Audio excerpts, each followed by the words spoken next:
am Jillian Kushner. As always, I am happy to have you guys here. Last week was so much fun with your games, your question about the spring game, and this week anything is up for grabs. So let's dive right in because we're talking all Texas sports today. Okay, the first question is from 05 Prey. How many wins should be the basement for Strong coming back another year? I think plain and simple, it has to be a winning season. I mean, 5-7 isn't acceptable. I don't think 6-6 is acceptable, really. I think it has to be a 7-5 season.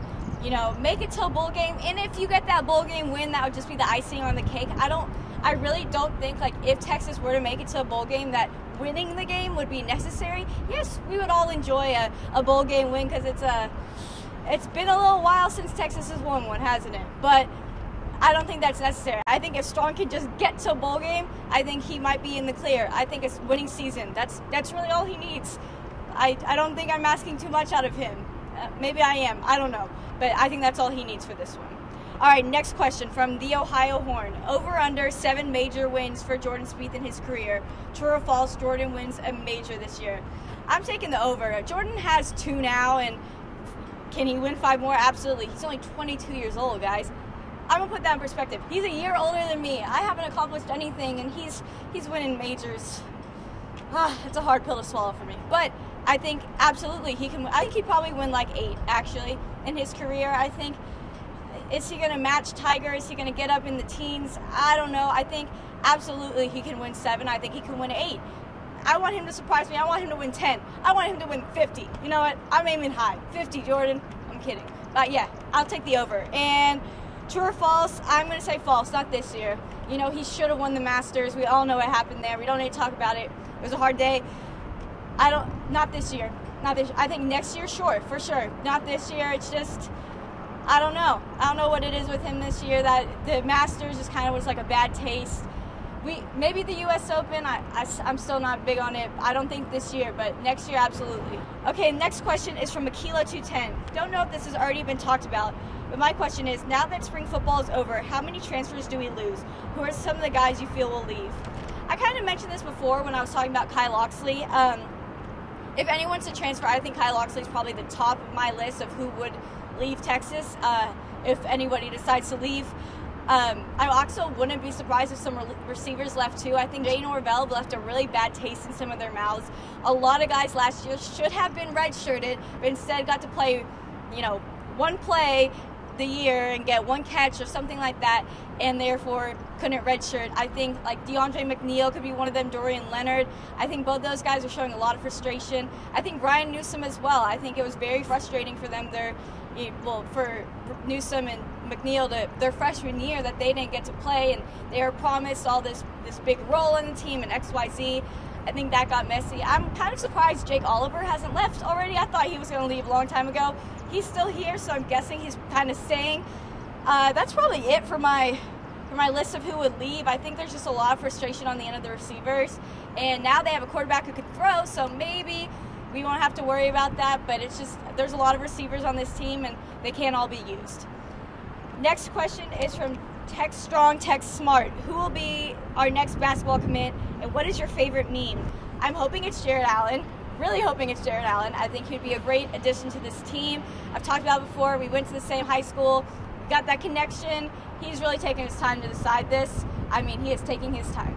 He really is. He's just one of those guys. If you've ever met him, you'd understand what I'm saying. Hopefully he's the next one.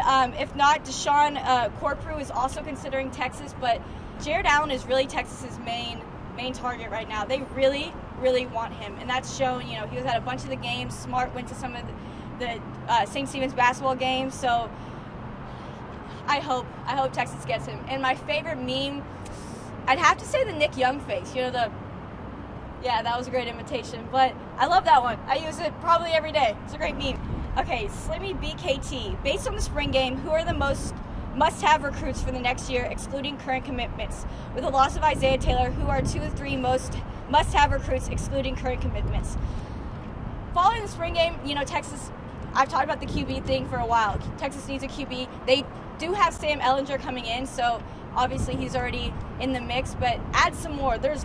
you can never have too much depth at quarterback. Absolutely not. I think also getting some more O-line and D-line guys, just because Texas has had issues in the past few years with injuries to both the D-line and offensive line, which threw some freshmen on the line for some big games like the OU game, and that's not a position you ever want to be in. So I think absolutely buff up those positions because that's what's necessary. As far as Texas basketball goes, they're losing a lot more people than just Isaiah. There are 6 people gone from that team, not including Isaiah and including a walk-on. So, you know, Prince Ebay's gone, Cam Ridley's gone, Javon Felix, Connor Lambert, DeMarcus Holland, all these guys are graduating. So Texas needs to up their recruits because you got to fill those spots, and those are some big spots to fill. Next question is from Halo Man. It was not that long ago that we were superb at blocking kicks and getting bonus points from special teams. What, if anything, are we doing to get back to where we were making things happen on special teams? Those are the good old days, aren't they? You know, Michael Griffin back there, Aaron Ross back there. They were awesome at that, blocking kicks. Texas, I think, led the NCAA and blocked punts, and they were awesome at it. They really were. Nowadays, I think it's harder to block a punt. Y'all might be like, what are you saying? Let me tell you. Football has gotten, I'm going to think about my words here, I'm just going to say it. Football has gotten a little soft. You can't touch a kicker at all anymore without getting a penalty on you, and no one wants that 15-yard penalty of roughing the kicker or running into the kicker or whatever it is. No one wants that. So I think guys are really timid about how to do that because it's an art now, because you cannot just go for it because you're probably going to get called for a penalty. So I think it would be really cool if some of those older guys, the ones who were blocking all those punts, came in, taught those guys some lessons about how to do this, and it's just really hard. It's just hard because you're going to get called for a penalty. No one wants a 15-yard penalty. No one wants it. Okay, so from Dan Horn, how big is the Notre Dame game for this program, in your opinion? I know every game is important, but with our recent struggles and not being in them since 1970, how big is this game for Strong? It's huge. This has become a rivalry that's not actually a rivalry. It's a rivalry on Texas' side. I don't think Notre Dame really cares. Last year, they embarrassed Texas. Absolutely embarrassed them. Like, this just started the season with a bad taste in everyone's mouth, and I think it never left the team. Everyone had that taste in their mouth the entire season. Now this stage is even bigger because this game is at Texas, and it's on a Sunday, the only football game that's going to be on a Sunday. So this is a huge stage, and if Texas can't step up, then this is going to be really bad, and it's going to be really bad for Strong because it's going to be on a national stage, as I said. From Z69, who scores the first touchdown versus Notre Dame? Like, what player? I'm going to say you're being optimistic because you're saying that Texas is going to score a touchdown in this game, which they did not do the last time they played. But if there is going to be a touchdown, I think it's a beautiful pass from Shane Buechele to John Burt. Absolutely beautiful. And now the last question from D. Tarver. From your female perspective, the questionable behavior of Baylor's handling of the female assaults. I could really talk about this for probably an hour, 2 hours, maybe a whole day. What's going on at Baylor is absolutely disgusting. How it's being handled, everything, all the cover-ups, the local police covering it up, the school covering it up, the athletic program covering it up, everything is so disgusting, and it's awful. It's absolutely awful. I feel so bad for these women who were victims of these awful guys. You know, these guys they're these football players, they're big men on campus, everybody loves them, and when a girl doesn't love them, they don't know how to take that. So all of a sudden, how can you not want me? I'm a football player. How can you say no to me? And they just take it even though it's not consensual, and it's awful. It's awful. I mean, these girls' lives have been ruined forever. They're never going to be the same after this, and it's all because of these individuals who are so selfish and just, you know, weren't raised right, whatever it was, and it's awful. And I'm so sad for these women, and I wish they were going to get justice. I really wish they would get justice, and it breaks my heart for them, and Baylor disgusts me. I'm going to say it, Baylor disgusts me. All right, so I had to end it again on an emotional note, but thank you guys for tuning in. I will see you next week.